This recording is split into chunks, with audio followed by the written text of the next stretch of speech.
कवी नसलेल्यांना पण कवी बनायला लावणारा आणि रोमॅन्टिक नसलेल्यांना पण रोमॅन्टिक बनायला लावणारा आपल्या सगळ्यांचा आवडता ऋतू पावसाळा ह्यावेळेस जरा वेळेच्या आधीच आलेला आहे. शक्यतो ह्या दिवसात आपण पावसाळ्याच्या डोळ्यात प्राण आणून वाट बघत असतो, पण आता महाराष्ट्रात तरी मला वाटतं सर्व ठिकाणी जवळजवळ ह्या पावसाने हजेरी लावली आहे. त्यामुळं पावसाळा ऑफिशियली सुरू झाला असं म्हणायला काही हरकत नाही. आणि ह्या पावसाळ्याचा आनंद आपल्याला जर घ्यायचा असेल, आपल्या आवडत्या ऋतूचा मनमुराद आनंद लुटायचा असेल, तर आधी आपल्याला आपल्या तब्येतीची आतून बाहेरून काळजी घेणं महत्त्वाचं आहे. आपलं आरोग्य जर छान असेल, इम्युनिटी सुपर असेल, तरच आपण कुठल्याही ऋतूचा मनमुराद आनंद घेऊ शकतो. आणि मग ह्यासाठी मी तुम्हाला टिप्स देणार आहे. पावसाळ्यातल्या ह्याचा झटपट टिप्स मी तुम्हाला देणार आहे. त्याआधी तुमचं या आपल्या छोट्याशा डॉल हाऊसमध्ये स्वागत करते आणि मग आपण टिप्सकडे जाऊया. या मी विभागले आहेत साधारण 3 विभागामध्ये. आरोग्याशी रिलेटेड आहेत, त्यानंतर सुरक्षेशी आणि तिसरं आहे घरगुती छोट्या मोठ्या टिप्स. तर आधी सगळ्यात आपलं आरोग्याला आपण प्राधान्य देतो. प्रत्येकच व्यक्तीने आधी आरोग्याला प्राधान्य दिलं पाहिजे.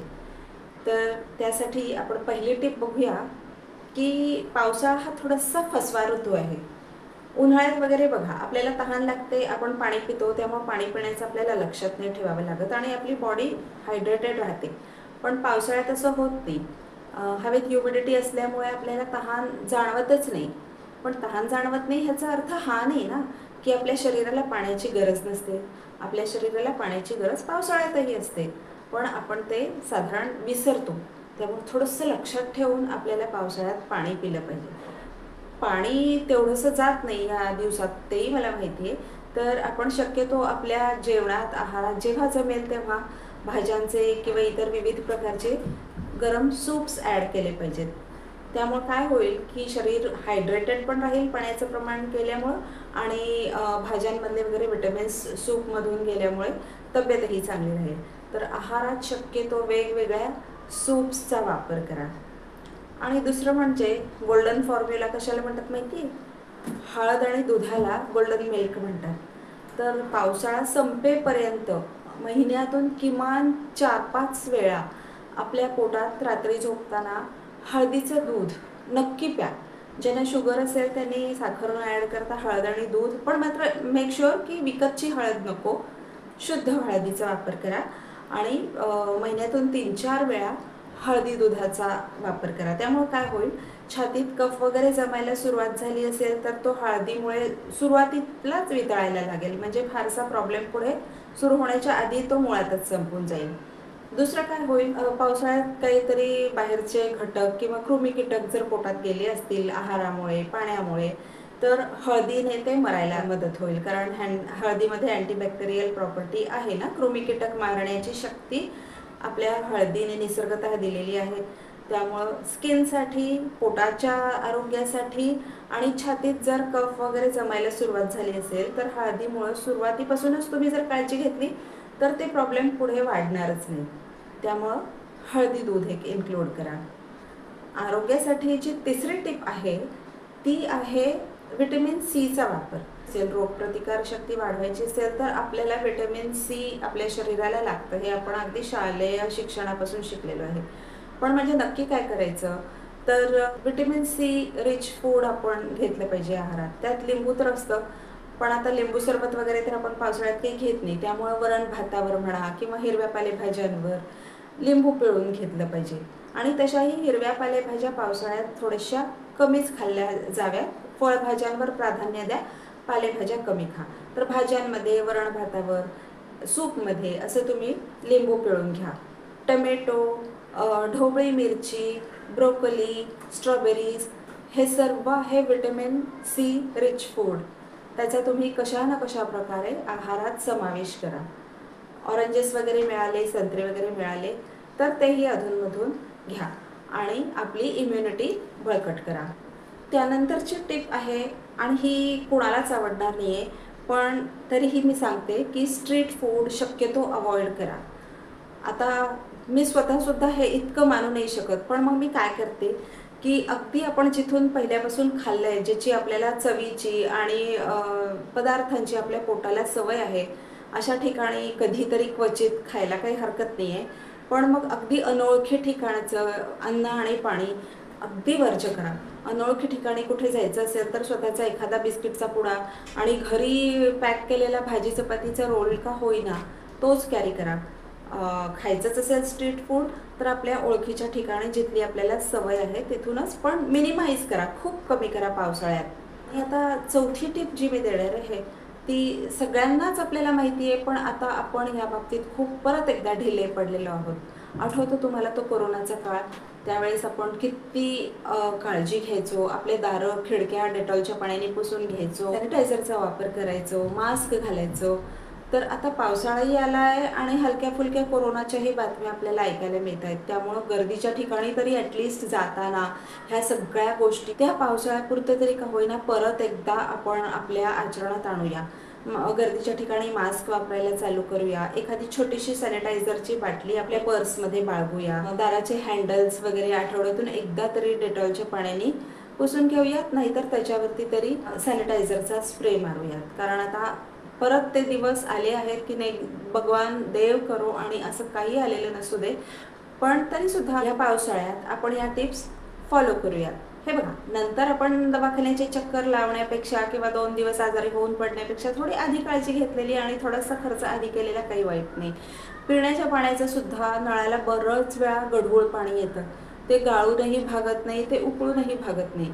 जर तुम्हाला दिसतंय ते पाणी गढूळ आहे ना, सरळ तुम्ही काय करा, 20 लिटरची बॉटल मिळते, फक्त पिण्यापुरता अख्ख्या कुटुंबाला मिनरल वॉटरचाच वापर करा.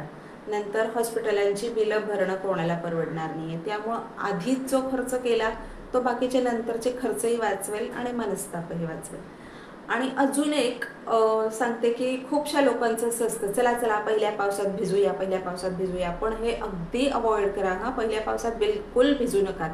कारण काय होतं, आता समजा वातावरण म्हणजेच एक मोठी काच आहे असं आपण धरलं, तर त्या काचेवर आता सध्या खूप धूळ बसलेली आहे. पेट्रोलचे कण, धुळीचे कण, कन्स्ट्रक्शन सगळीकडे चालू असतं. त्यामुळं सिमेंटची धूळ जी अगदी विषारी असते, असे सगळे पोल्युटंट्स हवेत भरगच्च भरलेले आहेत.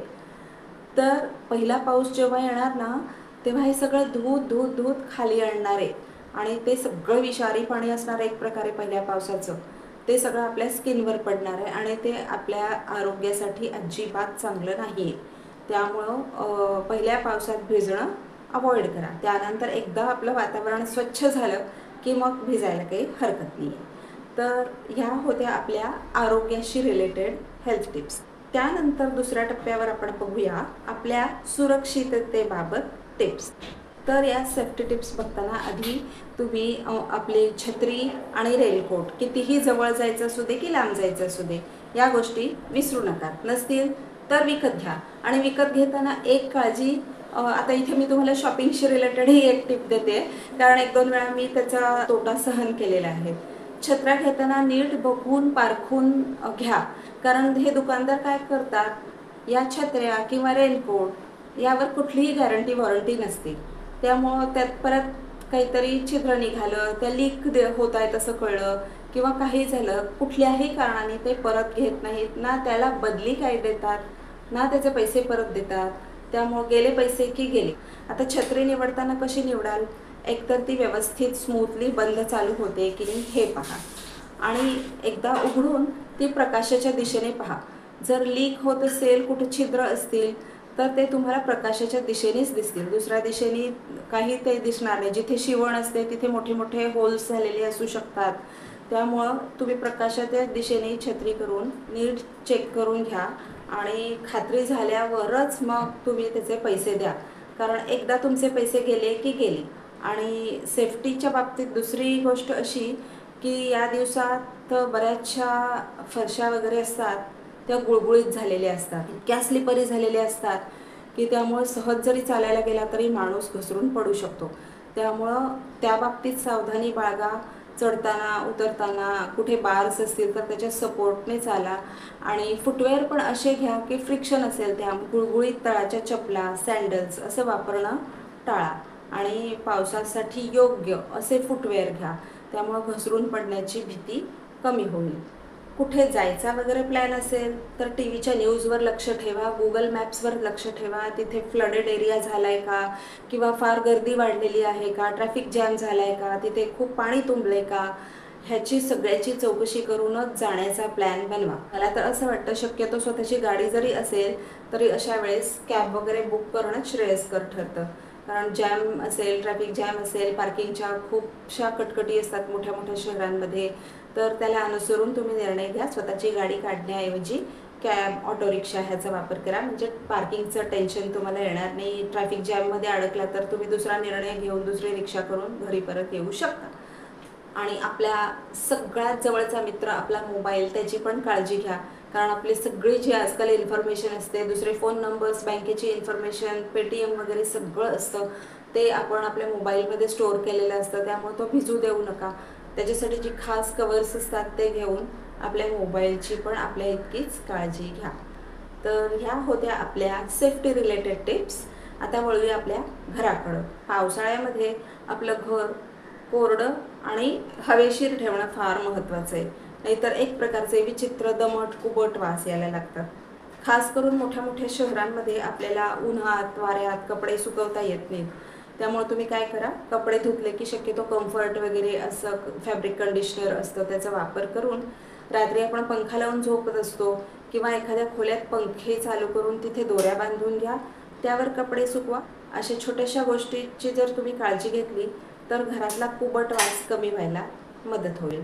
आणि जर काही सिंक लीक करत असेल, बेसिन लीक करत असेल, फिक्स करून घ्या. प्लंबरला वगैरे बोलवून त्याची वेळेवर दुरुस्ती करून घ्या. टेरेस आणि इतर तुमच्या कंपाऊंड वॉल्स असतील, बाल्कनी असेल, तिथले जे ड्रेनेज होण्यासाठी पाईप्स लावलेत त्यात काही कचरा तर नाही ना अडकला, तिथे पाणी नको तुंबायला, ह्याची अगोदरच काळजी घ्या. ड्रेनेजेस वगैरे व्यवस्थित मोकळे करून घ्या. लीक कुठे असतील, टॅप्स वगैरे, तर त्या फिक्स करून घ्या. तर या होत्या पावसाळ्यासाठीच्या खास टिप्स. आणि या टिप्स जर तुम्ही लक्षात ठेवल्या तर आय एम शुअर हा पावसाळा तुम्ही खूप एन्जॉय कराल. मस्त गॅलरीत उभे राहून पकोडे खायला यू आर फ्री. कसा वाटला हा व्हिडिओ? मला अभिप्राय नक्की कळवा. आवडत असतील व्हिडिओज तर तसं सांगा, आवडत नसतील तर तसंही सांगा. नवीन काही टॉपिक्स असतील तुमच्या डोक्यात तर तेही सांगा, तेही आपण मिळून डिस्कस करूया. आणि आता मी तुमचा निरोप घेते. Bye bye, take care.